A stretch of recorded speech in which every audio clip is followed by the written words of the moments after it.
I really am quite a private person. I don't share a lot of intimate details about my life on my Instagram.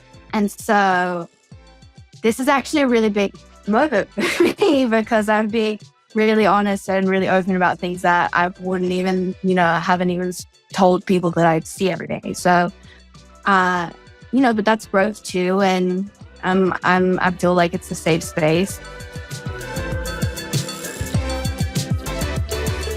Today's quitter is Maia Mitchell. She is an Australian actress who revealed to us that she has recently quit. No, you can't say that in the promo. Oh, no? Okay. Well, then what about the other thing? No? Leave that out too? People need to listen. No, she got very personal. She was, she's a beautiful woman, and I made assumptions that she wouldn't be nearly as deep, as soulful, as warm and open and willing to engage in conversation as she was, and that is my bad. When am I going to learn my lesson? Julie, for anyone listening, not watching, Julie just smacked her own arm, which was really cute. Yes, I would +1 that she's beautiful. And I also would say in this conversation, I don't even really want to reopen the box of it or whatever, but I found interesting that I walked out of this conversation. We had an exchange early in the conversation about a kid that goes to, I think your kid on the soccer team or something with your kid. There was a racial thing that happened. You'll hear a little bit of it in the show. And the next day, I think I texted you to ask if you wanted to talk about it. And your response was, it was fairly procedural. It was like, hey, if you want to do something with that thing, talk it out with the producers and with the editors. And I never know, because of how you text, I never know if that was you being like, I don't want to talk about this, or if that was quite literally, because you're also really good at being like, I don't have time for this right now, in a way that I try to do in my own life now. You're like, I don't have time for this right now, but I think you can sort it out. So feel free to go sort it out. That's exactly what it was. Those? I was making breakfast, trying to get 3 kids out the door for school. And I got that text and I was like, shit, I don't have a lot of time. But I wanted to convey in a straightforward manner, whatever, if it's important to you, go ahead. I mean, with my blessing, go ahead. Because I literally was texting with one hand, putting eggs on a plate with the other, and getting the kids out the door. But I was like, no, you get to have your feelings about that, and you get to talk about what should stay in and out. And No, I know. I believe you. You are such a singular person. I do actually believe that the moment happened, and then it was you truly do not want to relitigate these interviews after they're over. You don't want to read stuff about yourself. You really actually are this person, and I think it's fascinating and admirable. I really am that person. Did we also mention that she was on the Fosters and the spinoff Good Trouble? She reveals some things to us that I think that she has never talked about publicly. Some very important things. I was really moved by her willingness to be as open as she is, and I love her for it. And with that, this week's quitter is Maia Mitchell. I have to have a full disclosure moment. And Maia, I had, I'm sure you have, having been the lead on a show called Good Trouble as a white woman, have done a lot of the reading and everything. And I had a full white woman tears this weekend, Chad, full on crying at a soccer game because some kid dropped an N-bomb on one of the kids on my team. And I was like, do not cry. No one needs your white woman tears. And I was like, glasses on, stay stoic. But I was losing my mind. And I was like, I'm not getting better, I don't think. I think I'm getting any better at the white woman's tears. At least I didn't parade them. No.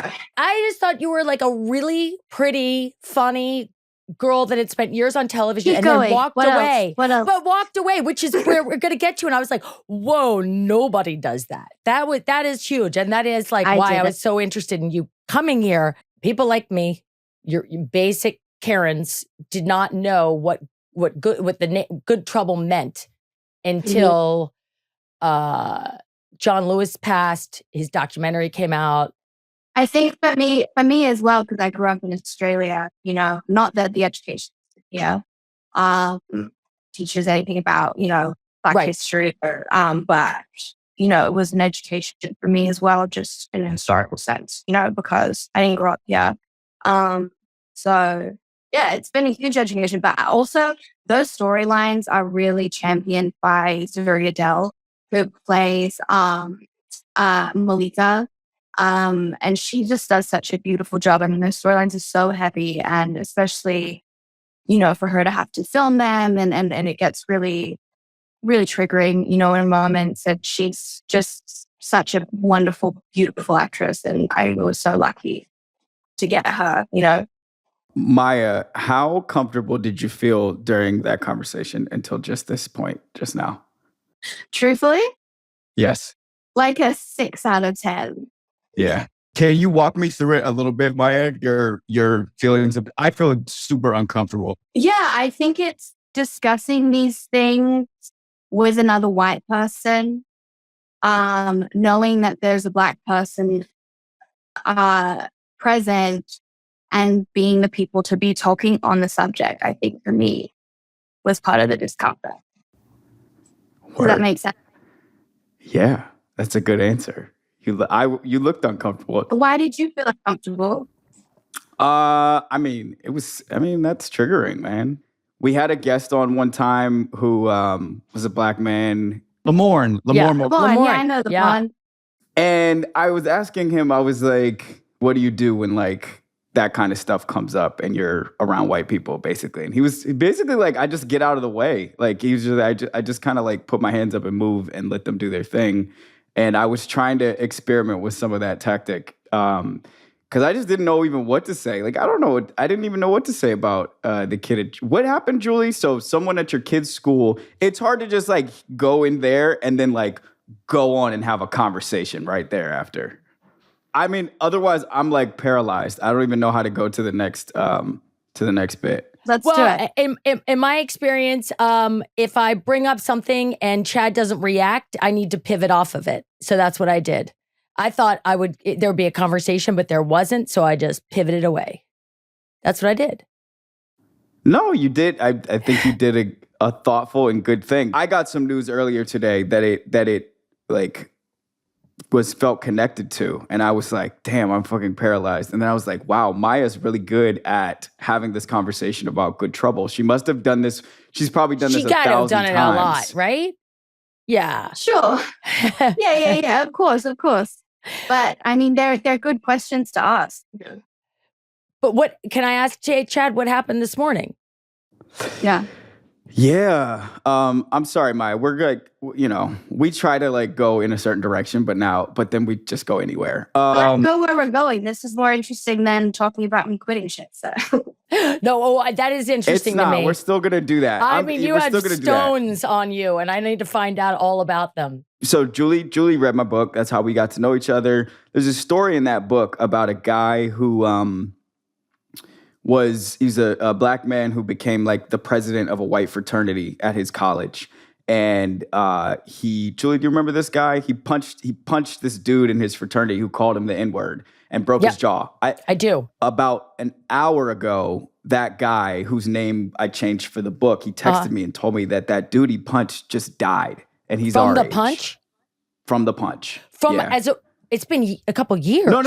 I'm sorry. Not from, not actually from the punch, but like that dude who was like 35 years old or whatever, like that guy just died. And so my friend who was the puncher, he's processing this or whatever. And so, man, when you just said that thing about the kid at your kid's school, like I wasn't trying to be a dick. I was just taken out of here.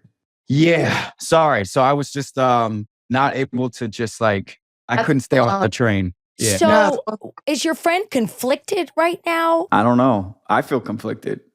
Yeah. I've always believed that empathy or my empathy was a good thing.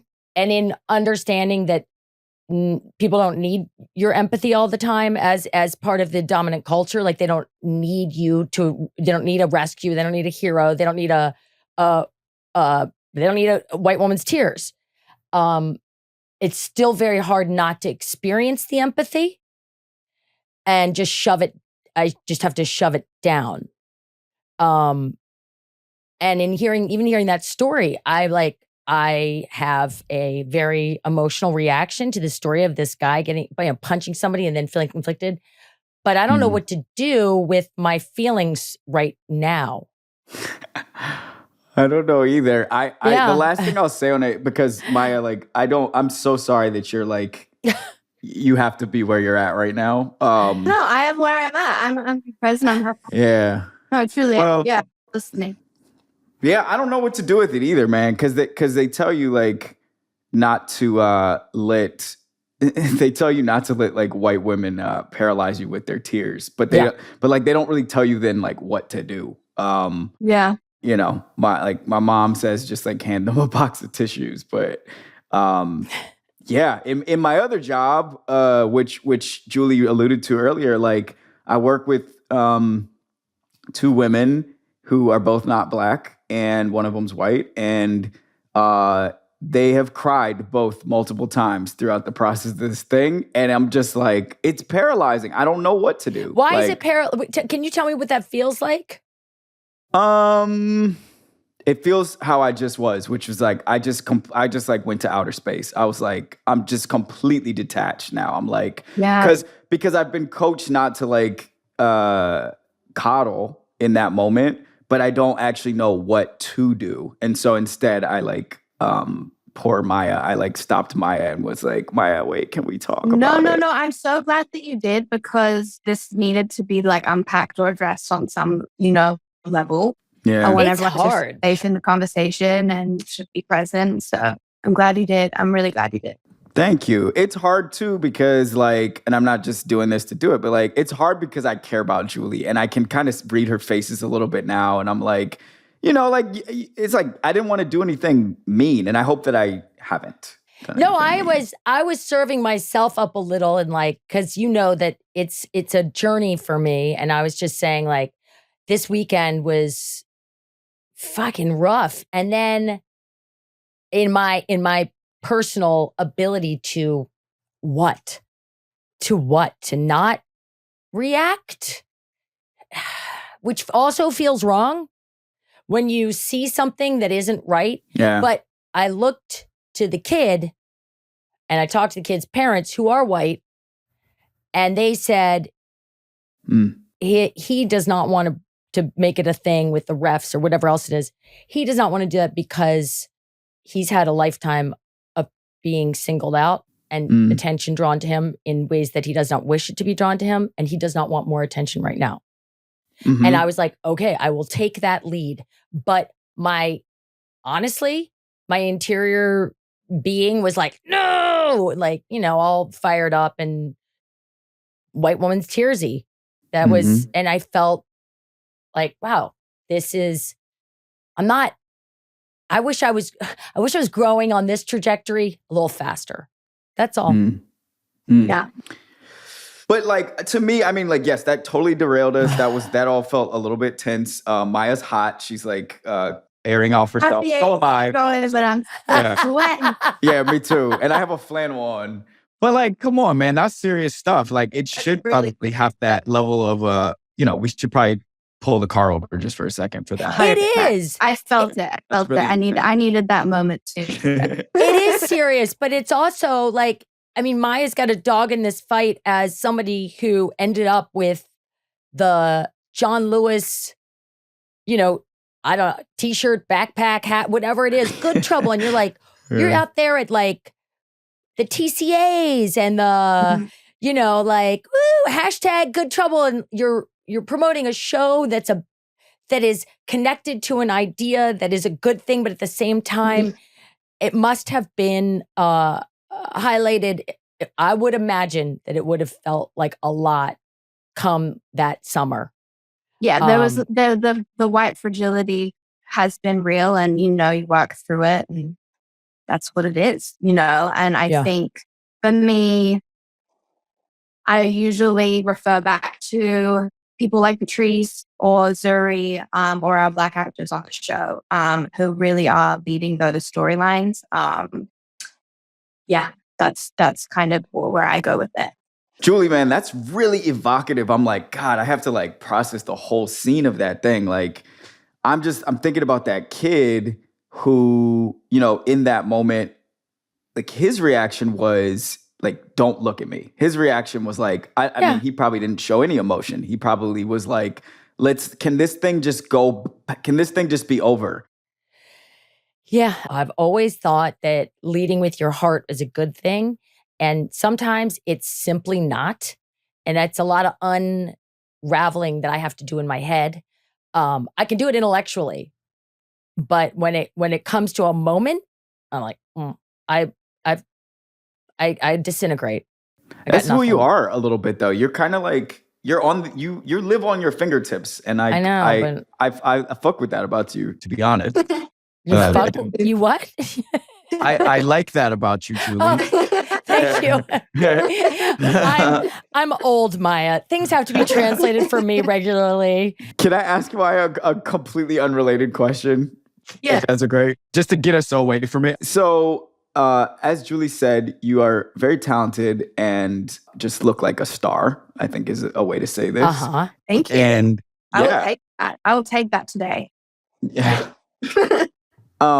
And I read something that you said here about like Disney and probably other mechanisms wanting you to be a role model, like wanting you to be somebody that people should learn from and look up to and like sit in the seat of like, this is how to behave. Does that resonate? Yeah. Does that feel right?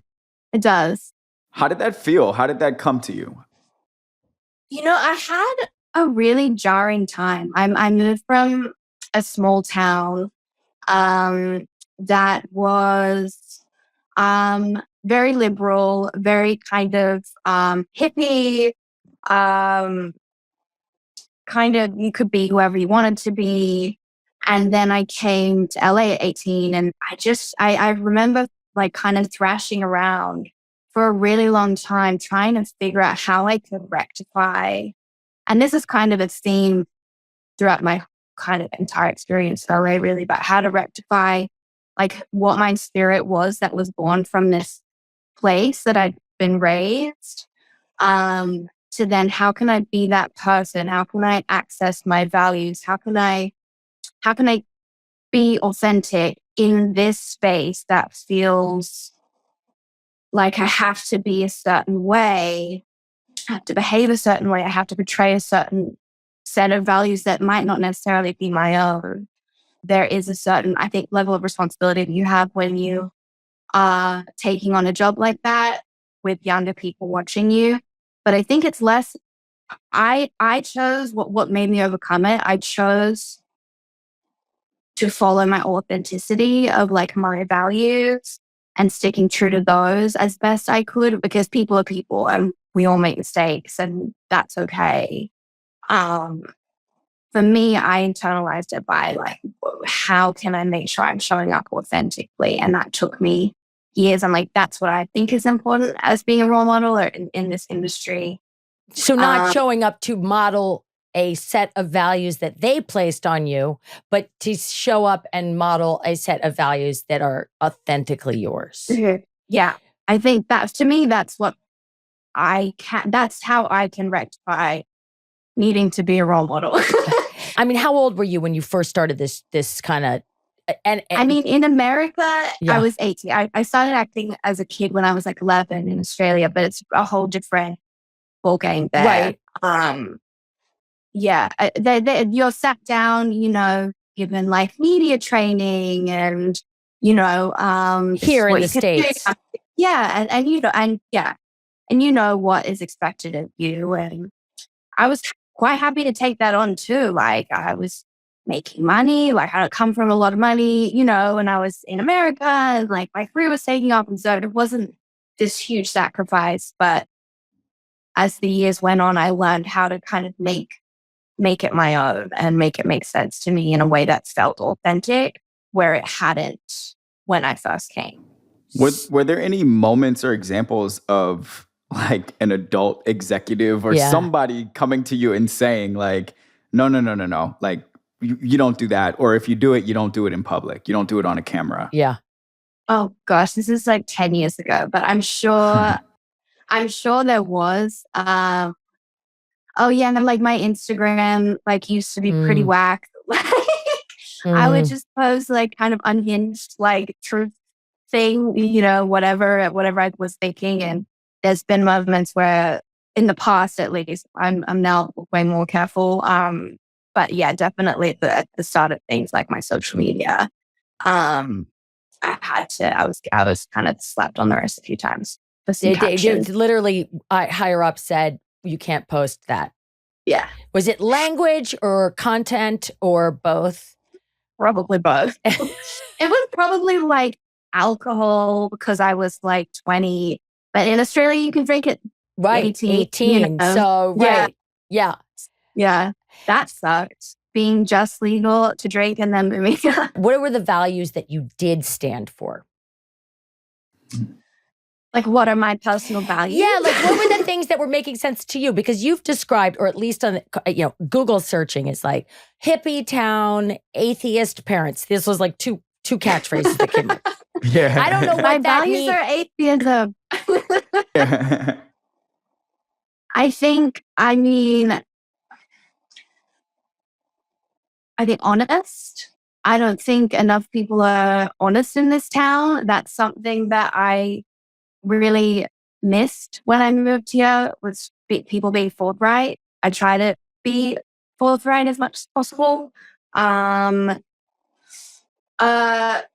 Valuing like friendship and people and family. That's authentic to my values. I mean, I don't know. It's such a tough question. Well, but I think a level of caring about other people and what's happening in the world, as opposed to this kind of tunnel vision thing that happens in LA and their image or the ladder climbing of it all. You know, there's so much of that. Not that LA isn't also a really amazing place, and sometimes that transactional kind of aspect to it is really amazing and beneficial, and working friends of love. But I think there's sort of like a bit of a no bullshit policy in Australia that I miss when I'm here sometimes. And now a word from our sponsors. So, you know what I was just doing?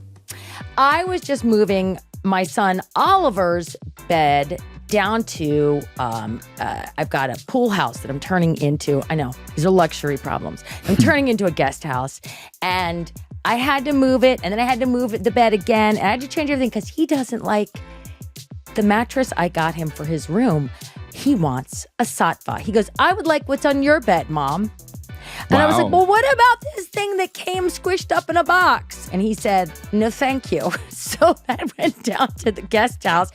And you know what? Everybody's tried my sattva now, and they all want a sattva mattress. Wow. So the boys are allowed to take naps on your bed and stuff? They're allowed in your room? We used to have puppy piles on Friday night. When they were little, we would all sleep in one bed on Friday nights, and that was when they were little. Now they are young men. But he came in the other day, I was quizzing him on something, and he lay down on the bed, and I was like walking around, folding things and quizzing him. And he's like, Mom, this mattress is good. I like this mattress. Can I get this mattress for my room? Because I got him a bigger bed. And I was like, yeah, sure. And I tried to trick him. Didn't work. Just get a sattva. Just go. Well, we only have one bed in this house, and Penny, our dog, is not allowed to get on it, but we're allowed to get on it, and we love it because it has a sattva mattress on it. Do you suspect that Penny looks at her dog bed and then looks at you and looks at the dog bed, and she's like, "Can I get a sattva?" I do suspect that. Yes, I do. I love my sattva mattress. My kids love my sattva mattress. And the thing is, right now, you can get $200 off your purchase of $1,000 or more at sattva.com/quitters.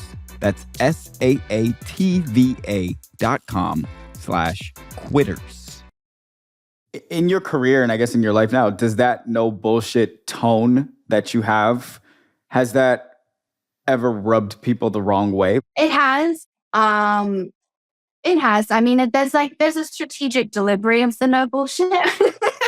But yeah, it has. I think people can be offended by me. I've had friends and had a tough time in friendships when I've given honest feedback, or I've tried to raise, issues I'm having with the hopes of being able to work through it and, build the friendship and deepen the friendship. And I haven't had any luck, I relate to this so much, what you're saying. Can you give me an example? Yeah, I had a friend a few years ago who I'm no longer friends with, who I've struggled with some like disordered eating stuff in the past. It's kind of an ongoing thing. Yeah. Julie? I can pour one out for the eating disordered ladies. Okay, go on. Yeah. So I kind of said, it triggers me when you say XYZ, or, I think she'd been like saying I'm so fat or like whatever. And that's totally fine. But I think I had said something like, I get really triggered when this comes up, or when you speak about weight, or, even when you compliment how skinny I'm looking, I'm finding that really challenging because of this, thing that I do deal with it. And that was not okay. And really? After that, yeah. And then the friendship sort of fizzled away after that. Yeah. Was there yelling? Was it like a ghost Do you breakup? imagine me yelling? I'm not a yeller. I don't know yet. Yeah, no, it wasn't aggressive. It was like with love, but people don't know how to take that stuff sometimes. I don't know. Well, sometimes when you set a boundary, it the other person feels like it's somehow like a knife. It's somehow sharp, instead of seeing it as a way to protect both parties and say, oh yeah, that's fair. I really relate to that. And I want to ask you about your eating disorder, of course, because it's one of my top 10 favorite topics. Yeah. Have you ever talked about it publicly? Never. How did you know about it, Julie? She just said it. Oh, okay, got it. I thought it was, yes. I never talked about it until I started doing this podcast with Chad. No, you never said that. Okay. Yeah, no, I've never talked about it, and I'm sure a lot of my friends would even know about it. But yeah, it's been since I was like a teenager, and it's triggered when I'm feeling out of control, and yeah, it's something that I'm always pretty aware of in life. So, Julie.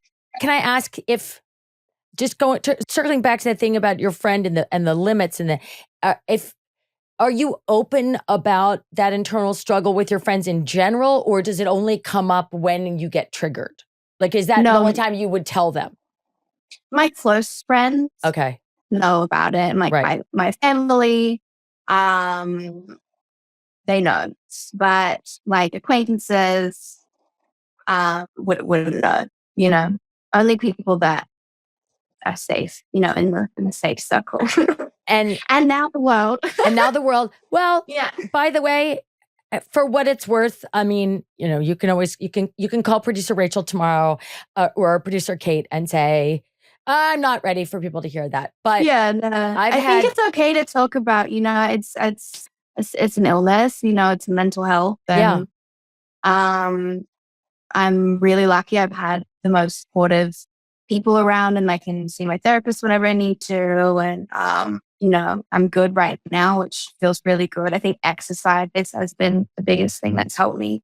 So did your quitting good trouble? Was that part? Was you're struggling internally with, I will say mental health, because that's what an eating disorder is. It's a mental health issue. Mm-hmm. Was that part of what was weighing on we got to get off this train? Yeah. I was struggling with it a lot. I mean, the pandemic was tough for me. It was tough for everyone. Obviously, I was in a relationship that kind of had been falling apart and had needed to end, and we were living together. And once the pandemic started, and I was working and trying to match this relationship, but juggling all of that and not being able to get home, like I just felt super trapped, and like I had absolutely no control. over anything in my life. And that's when, it gets triggered and, kind of unhealthy thoughts and patterns, and you start to kind of spiral. So I went home, when I could, as soon as I could, I got on a plane, went to my mom, bought a property, was like, I'm going to sit in the middle of nowhere by myself in the bush and like have a talking to with myself, just feel all my feelings, and sort of almost come down from like this 10-year sort of whirlwind of, incredible experiences, but also, if I'm really honest, a lot of self-abandonment. And it all sort of culminated at the same time. I got on the plane, was in quarantine, hotel quarantine, had left the show. Oh, that's right. You had to do those 2 weeks all alone. I was the happiest I'd been in years. Wow. I was alone in this crappy little hotel room next to the airport for 2 weeks. And I hadn't felt so safe in years. Like my nervous system had finally gone to like rested for the first time in, I'd want to say, a couple of years. And that's when I knew, like, oh my God, there's something seriously wrong. Like the life that I've created for myself, it's not in alignment with my spirit and my hopes and dreams and my values and what I want for my future and for my life.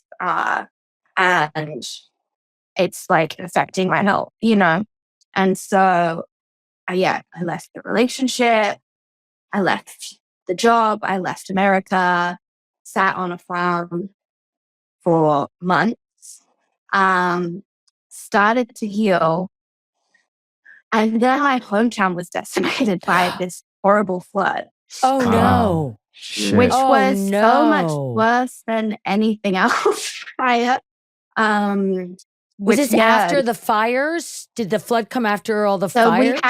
We had the fires. Where I'm from too. It wasn't as bad as other parts of Australia fire-wise. But no, this flood happened in March this year. My whole town was taken out, including my mom's home, my family, everyone I know there. Which I think for everyone it was like kind of a Hurricane Katrina type of event. And I think that for everyone in that town or who lives close to that town, it's probably the defining moment in our lives. It's really hard to see the community that you love and that raised you in that state. And so that was like, the rug pulled again in a really it's been a full-on year. It's been a hard year. That's a lot. Yeah, you just said a lot. Can I pull over on one term that you used that I think you said there was self-abandonment? I love it.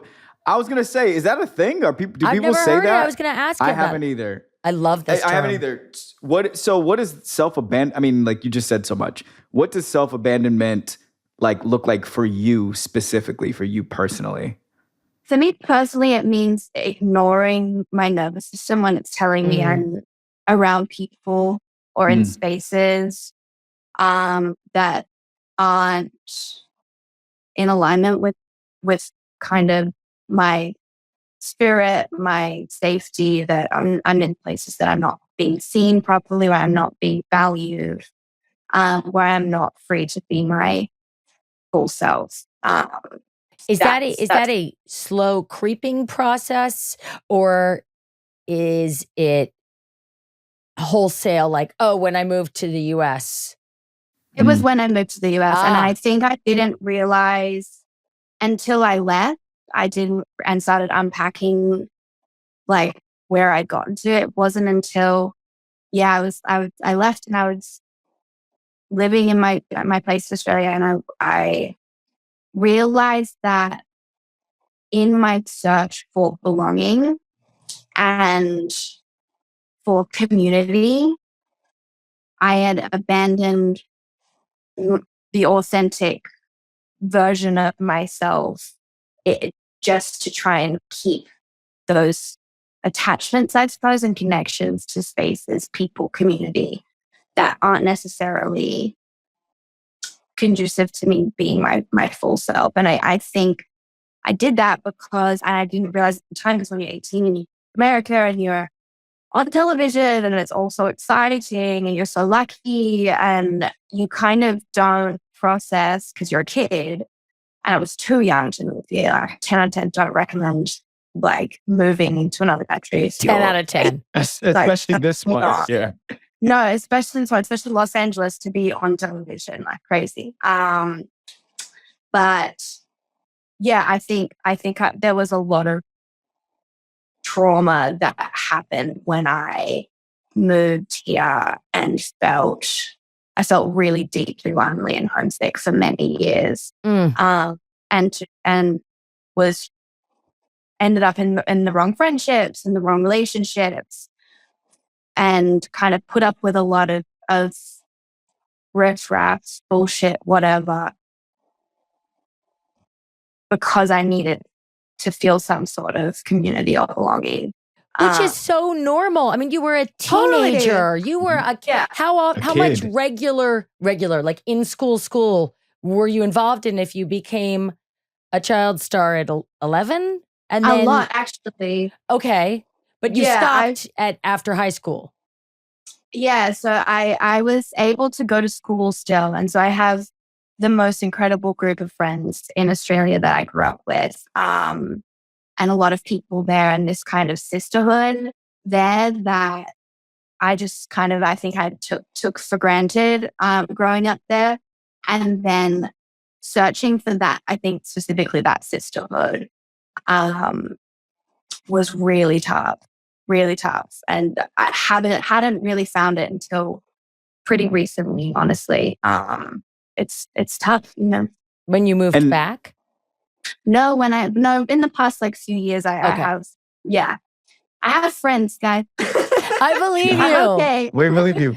And I'm sorry, I like 90% of what I know about eating disorders, I've learned while doing this show with Julie.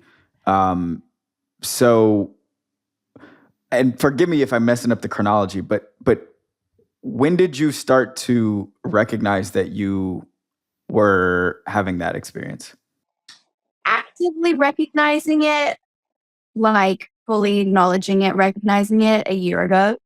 But if I'm honest about it, that's when it escalated to, you know, like where I really had to deal with it.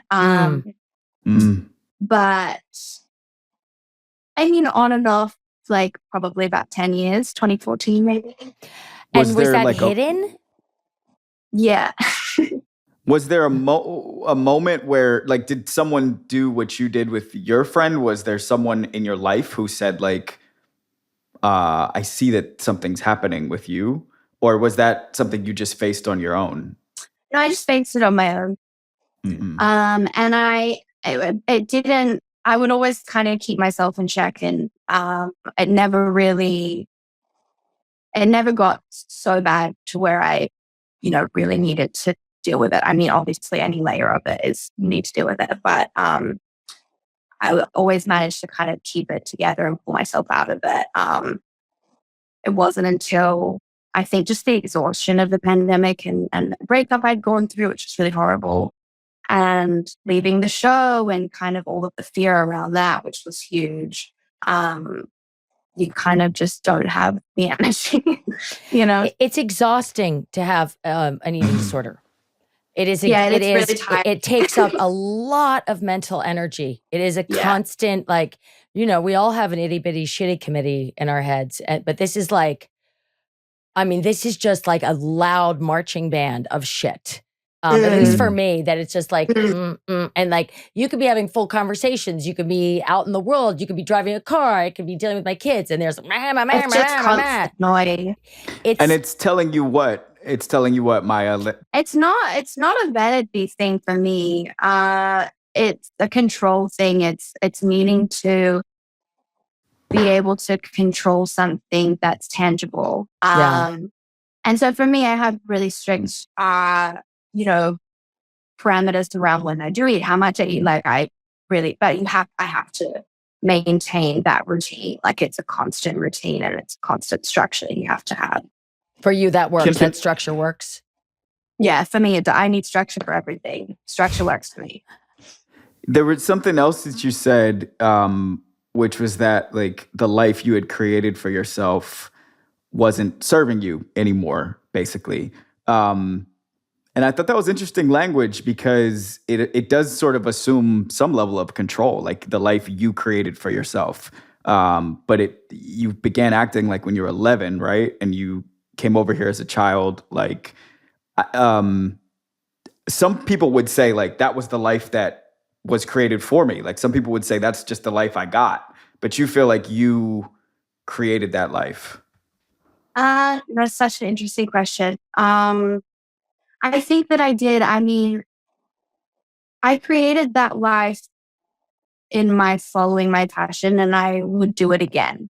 You know, I love my career and I feel so grateful for it. And I'm really excited to be heading into a different chapter of it. I think I mean more in terms of my personal life, the life I'd created with my partner, the home I was living in, the groups I was circling in,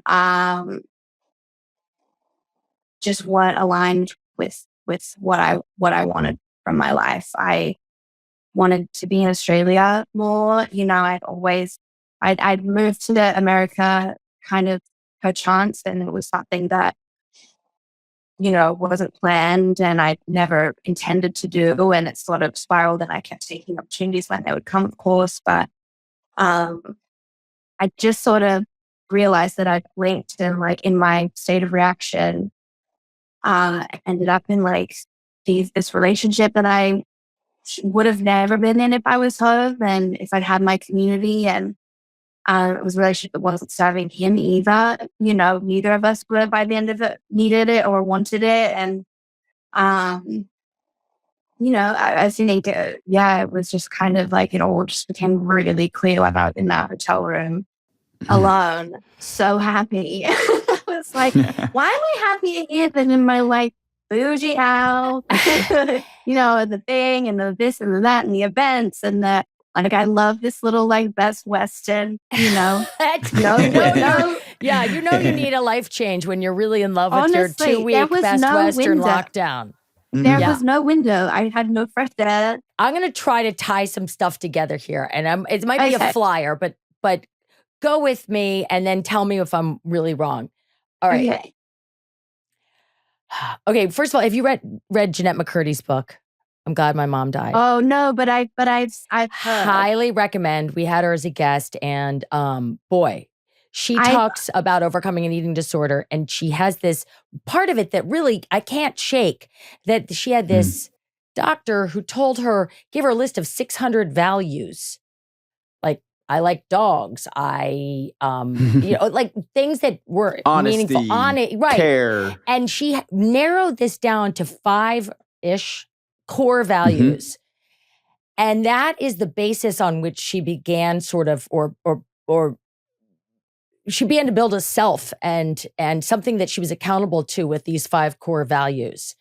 So when you talked about moving away from your community, your sort of values, the things that meant something to sort of you, and by that I mean like your really internal being of you, that you lost your ballast. You felt a little unmoored and therefore needed to control.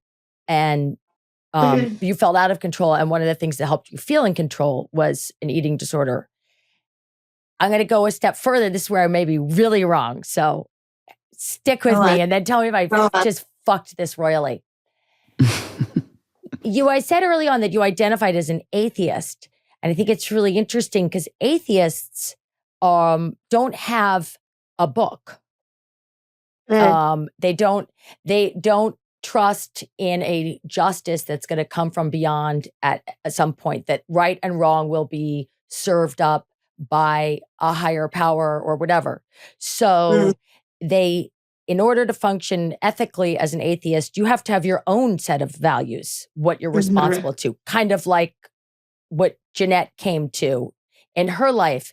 And that in not adhering to whatever those, maybe you never created your, like consciously thought of what those core values were, or you just, and therefore it was easy to lose touch with them. But can I ask you if you do have the core values you've sort of reconnected with as somebody who doesn't subscribe to a religion with a structure, you have to come up with your own structure of ethics? It was a long one. What was the question? The question is, what do you have like a set of sort of like ethics by which you currently are judging your life?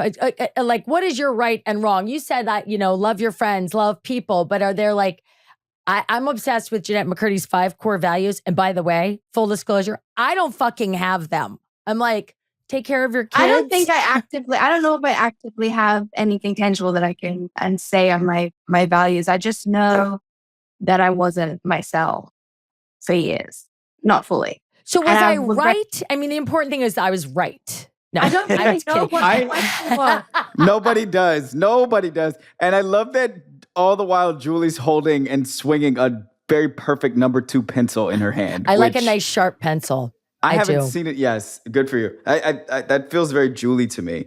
But I think I understand Julie's question, and I think Can you rephrase it to me? Oh.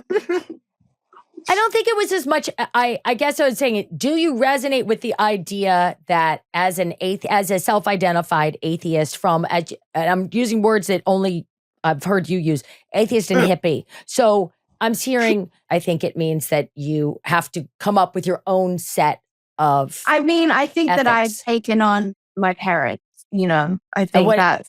What are they like? They're honest, they're open. They're forthright. My mom is kind. She's generous. She's empathetic. I also went to Catholic school for years. So I think, and I definitely think that like the Christian values have informed a lot of, what I value. So yeah, I think just trying to be honest and authentic and showing up and like just being yourself. It's so hard though to be honest and authentically yourself when you've been knocked off your center. And it is really hard. So how do you reconnect? I just spend a lot of time in nature. I spend a lot of time at home. I spend a lot of time in nature. For me, that's how I do it. I also do a lot of yoga. Mm-hmm. Lots of yoga, lots of exercise and therapy. Here's my honesty, which is that I was not aware of you until like we scheduled this interview, basically, which would make me one of the few. And I not feel like one of her 8 million followers. I learned today that you have 8 million followers on Instagram. You're obvious. You'll be on TV probably forever.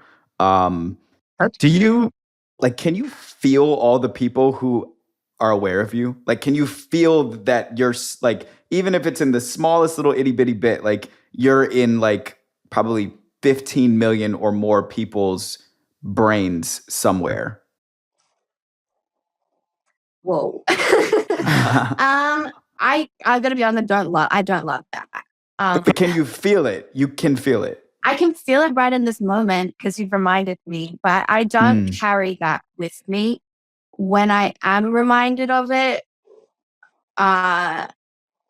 it's an interesting thing. I was thinking about it earlier today. Like, I'm so grateful for that because obviously it keeps me working, and there's a certain amount of that you've got to be okay with and you've got to appreciate because, that's a reflection of your success and your luck, But I was thinking about like how personal I'm going to be on this podcast today because I really am quite a private person. I don't share a lot of intimate details about my life on my Instagram. It's kind of curated. Like I keep my personal life and kind of my vulnerability very separate from that part of my life, which I see as more of a job, and I rarely let them overlap. And so this is actually a really big moment for me because I'm being really honest and really open about things that I wouldn't even, haven't even told people that I see every day. So, but that's growth too. And I feel like it's a safe space, and but it's not something that I'm super comfortable with. Like I'm an introvert. I don't love the idea of people knowing who I am if I don't know who they are. Also, that's crazy. But you seem really, from the first minute, you seem really intentional. You very deftly ninja'd around some of the early conversation, and you said you created your life, and so are you being intentional now about this new layer of honesty? Did you have this in mind coming to do this conversation, or are you just doing what you feel comfortable doing? I knew that I would be a little more open. I would be open and honest on this podcast. I think just because of the theme of it, where I'm at in my life at the moment, I'm sort of just simplifying and stripping back a little bit. And I wanted to sit and have a conversation that felt like a reflection of me and where I'm at, and also just to celebrate how far I've come, and having found myself again, and the place that I'm in now. Like, I'm really excited and proud of myself, and I feel lucky. I feel really lucky. I feel lucky, as you atheists would say. As you atheists would say?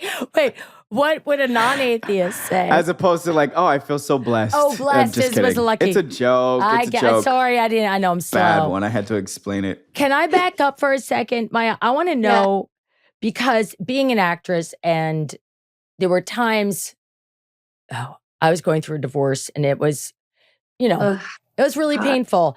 And there was a moment when I thought, fine, I have to quit my job to save my marriage, which obviously didn't happen. I didn't save the marriage, and I didn't quit my job. But there's always those moments where you go, everything's out of balance. Could you tell us about the moment that led up to that final conversation with whom? Your exec producer, your creator, your showrunner, whoever it was, where you were like, email, sit down, where you said, I'm not going to continue on the show? Yeah, I spoke to Sierra, who is my kind of opposite on the show. She's, we produced the show together, and she played my sister for years. So that was our adventure that we started together, and I wanted to feel out how she would feel about it and if she would be okay with me leaving. And she was like, you gotta go. You gotta go home. You gotta do it. I can feel it. I know it's time for you. So she was really supportive. And then I brought it to Joanna Johnson, who's our showrunner. And she wasn't stoked. She spent a few months trying to kind of talk me out of it. And I also, but by that point, I'd spent months trying to talk myself out of it too. So, oh, really? By the time I brought it to her, I knew that it needed to happen. So you had been trying to talk yourself out of this quit before you went to Sierra and Susanna. Yeah. And when was the point though? There's like that night before, there's that morning of, when you're like, it's happening. Well, do you remember that moment? I don't remember, because it's a couple of years ago now. I don't remember if there was an exact moment. It might have been in the pandemic, or was it before that? I don't remember the exact moment. I just remember it had been building for a little while, and I'd been trying to talk myself down from it or find a way around it or, and then once the pandemic hit and I wasn't able to get home, like I remember my mom was visiting when the shutdown happened that Friday. I think it was the Friday the 13th. Friday the 13th, yep. Yeah. My mom was visiting and her flight was the next day. And I remember we were shut down at work. My mom was with me. Next day, I put her on a plane and she had the mask on. I remember saying bye to her and it just felt so wrong to not be getting on the plane. It felt like something in me was just like, wanted to just run onto that plane. And then I didn't see her for like 2 years, So, yeah. 2 years.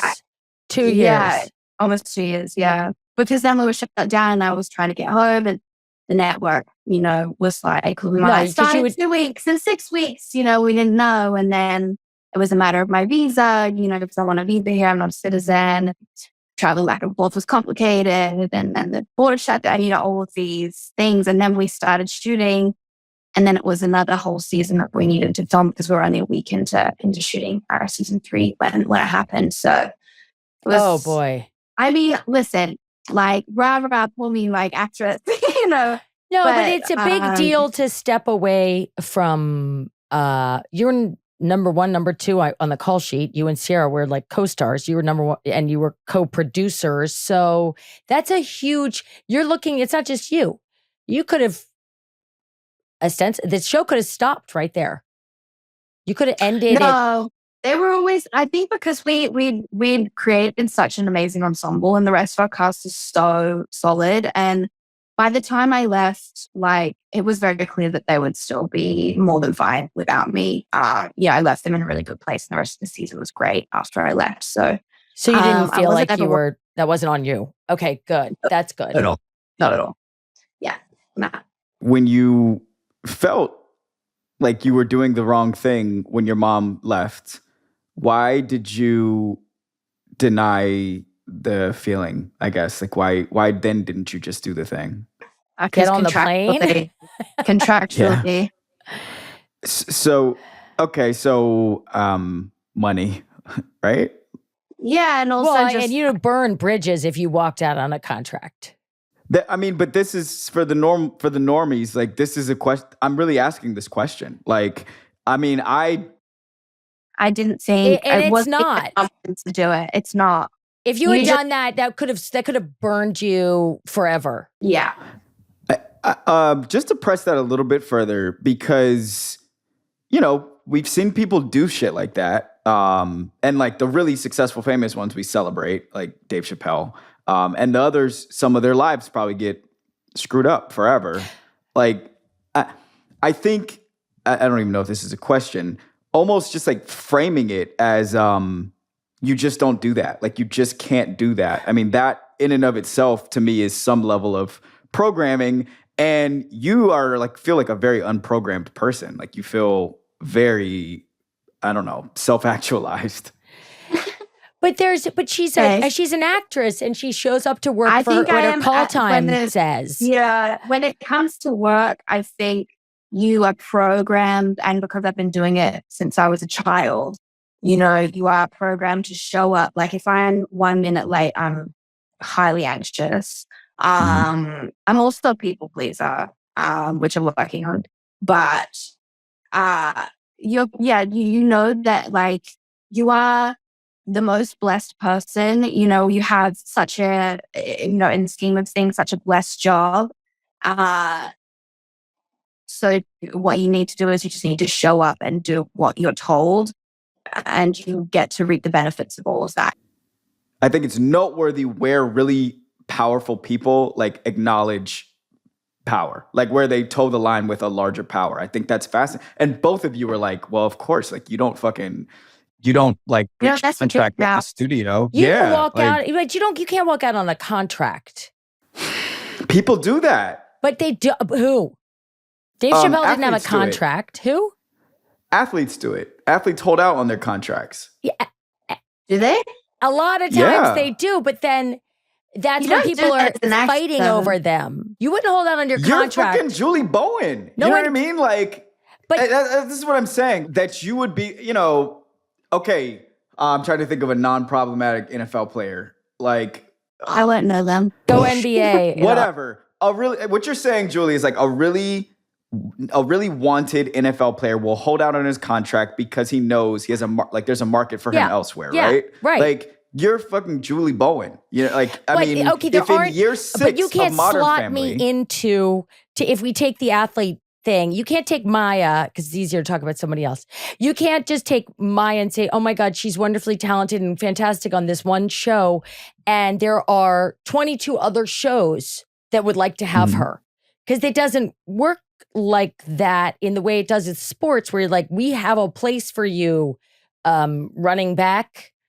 We have room on our team for you, so we will pay you whatever it is to get you because you will add value to our team. Most shows are up and running. They have, you don't just swap players out and go, okay, well, we'll just take you and put you over there, and we'll take Maya Rudolph and put her here, and then Adam Scott can go there. Like, you can't play mix and match with storylines quite the same. So there is a different set of, I'm flattered that you think I'm so powerful and wanted, but I assure you that it is not quite like that in acting, and that you are grateful. I'm grateful as fuck when I have a job. I love it. And the thought, though, when you get in there of walking out when you're not asked to walk out or when the show is ending, it is... I think that is I'm being like a little facetious, and I know that only honestly from being around actors more over the last few years, but I do think that's a revelation to some people. I do think most people would say, of course, Maia can just like walk off one set and walk across the street to Universal. Most people, not people that work in Hollywood, but like, I don't know. Like, you guys are stars. But like, there's ways in which you can walk off. She did it the responsible way. She thought about it. She talked to her co-star, who was also a producer on the project. She went to the showrunners. There's a process, and that is the responsible way. Yeah, you give them a lot of time to build story around it. So that's right. They're not high and dry. You don't leave them high and dry. You don't just get on a plane one day and don't show up. That goes around like wildfire, and you're like unhireable. Nobody wants you. Yeah. Just like if the running back just doesn't show for a few games, it's like, I'm taking a break, unless you're LeBron, and then you can have a mental health break. Is that the same sport? No, LeBron's basketball. And I think a running back is in football. I think. Pretty sure. Am I right about that? Yeah. I was just in a bar in Santa Monica watching the AFL finale, the Aussie rugby finale. I lasted 10 minutes. I was like, get me out of here. Why? So many drunk. Too drunk. So many drunk Australians. And I was like, I don't need to deal with this in America. Yeah. I could see. Yeah. What? Yeah. Was it fun? Do you like rugby?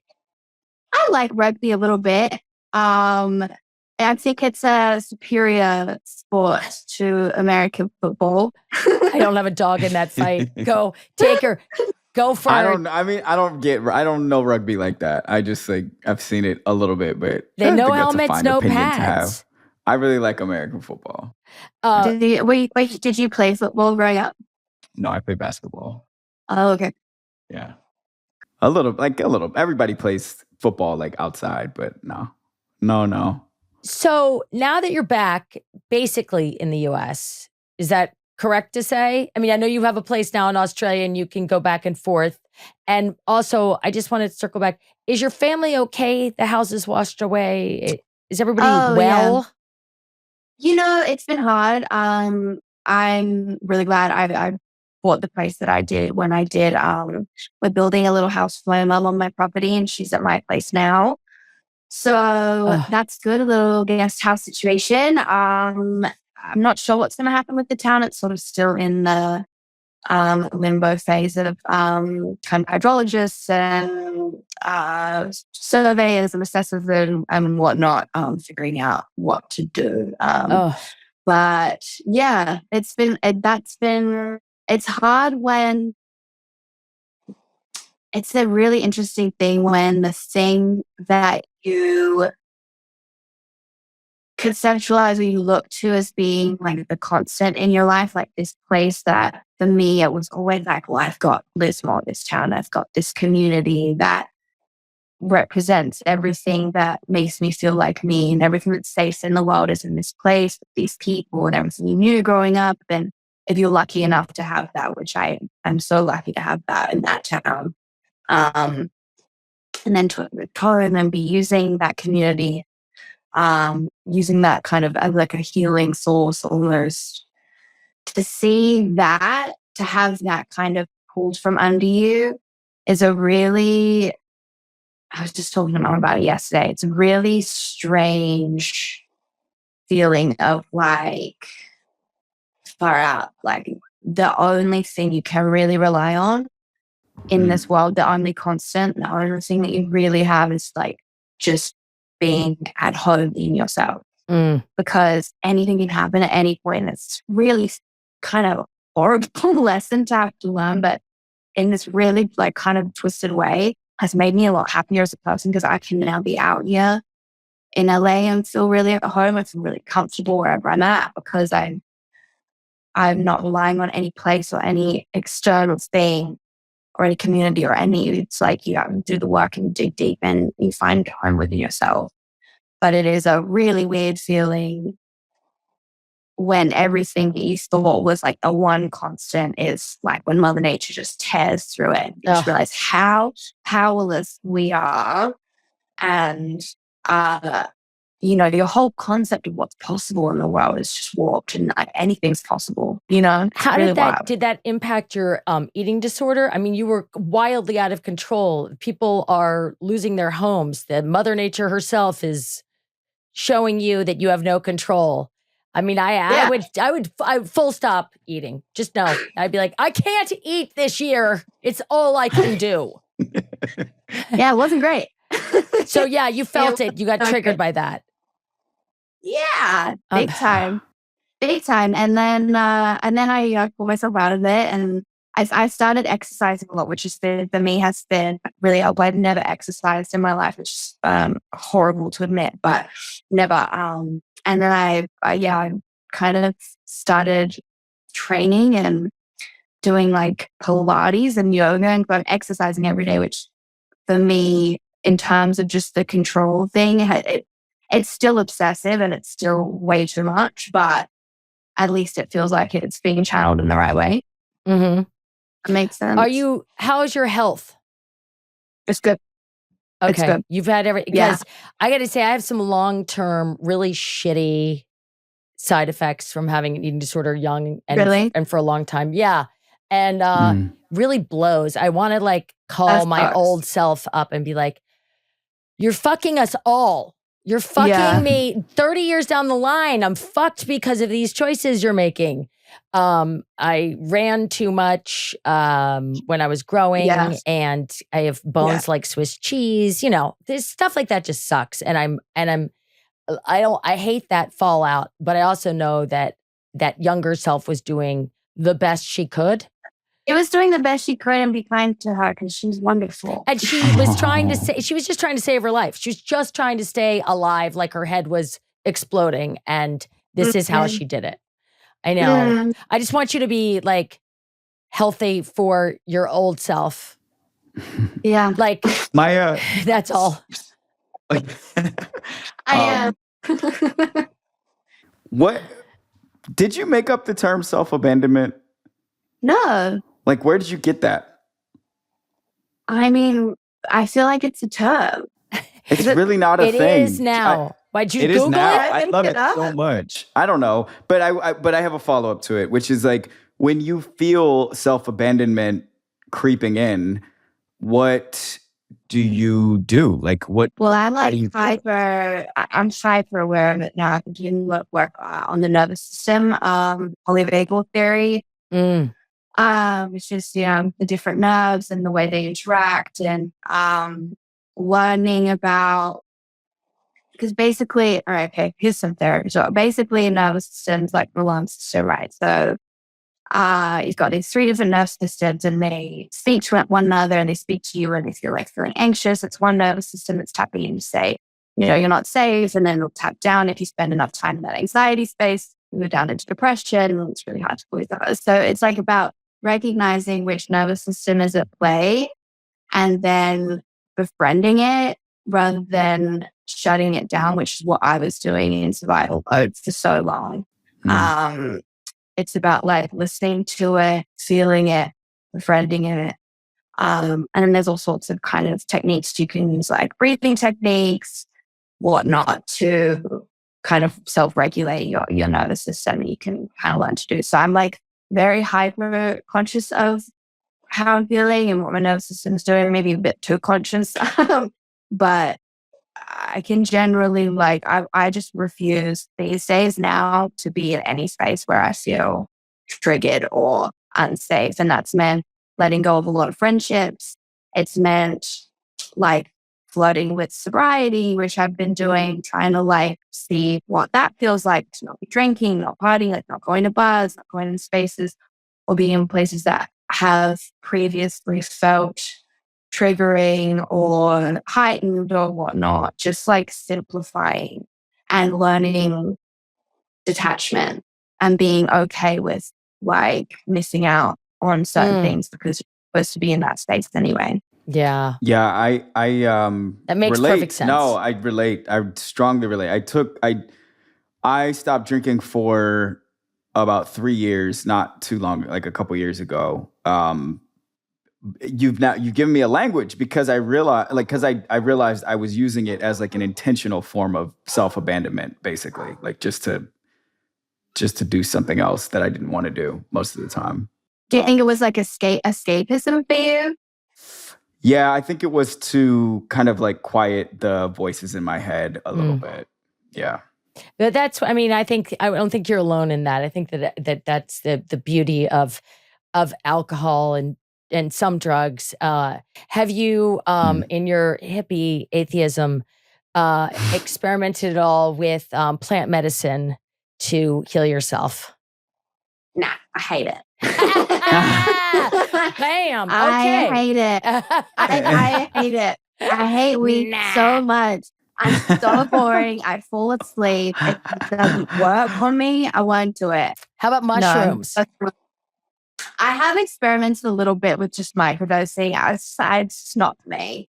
Yeah, I can't really, like, for me, I'm such an extremist. Like, I can't really, I do things to the nth degree. So for me, it's not like microdosing, it doesn't really work. Like, I'm sure, like, I would just eat mushroom and be like, I want to get so high. You know what I mean? Like, I think for me, the key is just nothing at all, like clear head, sobriety. And I mean, I've slipped up a couple of times, but it's been a few months of that. And it's felt really good. I realized that I was using alcohol to escape also kind of my own brain and my head, my anxiety, my fears and whatever. And it would feel really good. But then once I didn't have those anxieties anymore and, I was feeling good and I was feeling present, I've been in a really good place. I'm realizing that when I drink, it triggers me, it has that opposite effect and it triggers me back into the space that I would use the alcohol previously to escape from. Do you know what I mean? So it's just like not fun anymore because I'm like, I feel present without it. Like I don't need it. So was that a big moment for you? Was that going, you know what, I'm putting this down? Or was it like just something that's happened? It was like a relief. Yeah. I think I had a vibe on the plane and then was like, I'm going to stop drinking /try to /probably slip up a couple of times but this is the intention.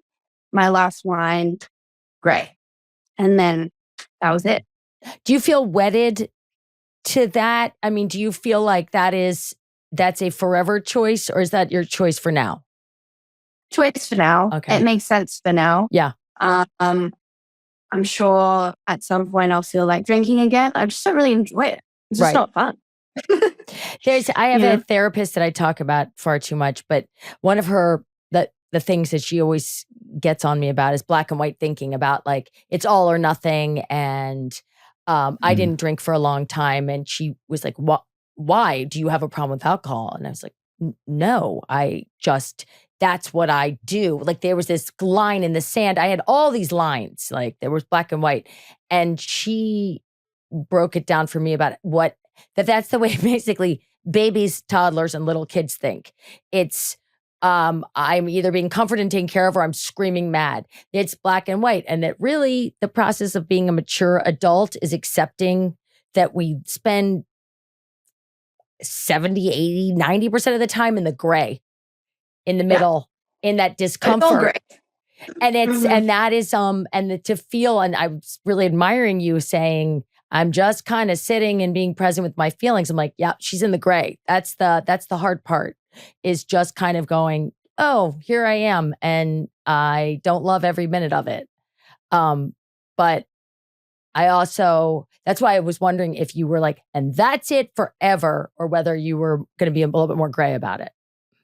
Nah, I'm sure I'll want to drink again, and I'll, be in a different place. But I don't know. Right now, I just want to like wake up early every day and, do productive shit in the morning. Like that's just what kind of, I'm like wanting to be a morning person. I'm busy with work. And for me, right now, it's just not serving me. Oh, what are you working on right now? I am doing an Amazon movie called Sitting in Bars with Cake with Yara Shahidi and Bette Midler and a really awesome cast. I know I was on a Zoom with her yesterday. It was so with fun. With Yara and Bette?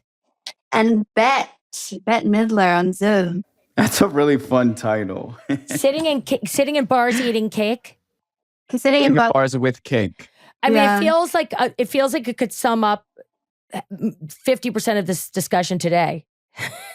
Yeah. It's like alcohol and food, and yet you got to do it with Yara Shahidi and Bette Midler. That's amazing. Are you having fun? Are you approaching it from a different place now? We're just getting started. So we've had rehearsals today. Tape was yesterday, so we start shooting this week. So I'm so excited. I haven't been on set in a year. Like I just took a bunch of time off and had this big sabbatical. And I'm so excited to be back on set. It's such a big part of who I am. It's like who I am at work, which I'm sure you both can relate to. But no, I'm so excited. And then got a couple other things I'll be doing as well, kind of jumping between a few different sets. So it's like that scene of When It Rains It Pours, and I'm not going to sleep for months, and that's all right. And just happy to be employed. Well, congratulations. That's really exciting. Thank you. And thank you so much. I mean, Chad always says it better, but I'm really honored that like you came here and you told us so many really honest, truthful things that more than just your 8 million followers would want to hear, kind of about recentering yourself.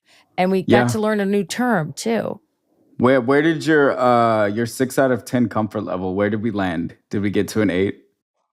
You got to an 8. Okay. What about you? But I'm a 10. Thank you so much. And I really, I feel like I can't talk to my younger self because, she did what she did, but I can just say to you, I love what you're doing, and I love that you're taking care of yourself. And I'm really inspired by all the quits that you talked about today. So thank you. Thank you guys so much. This was really wonderful. Thank you. Thank you.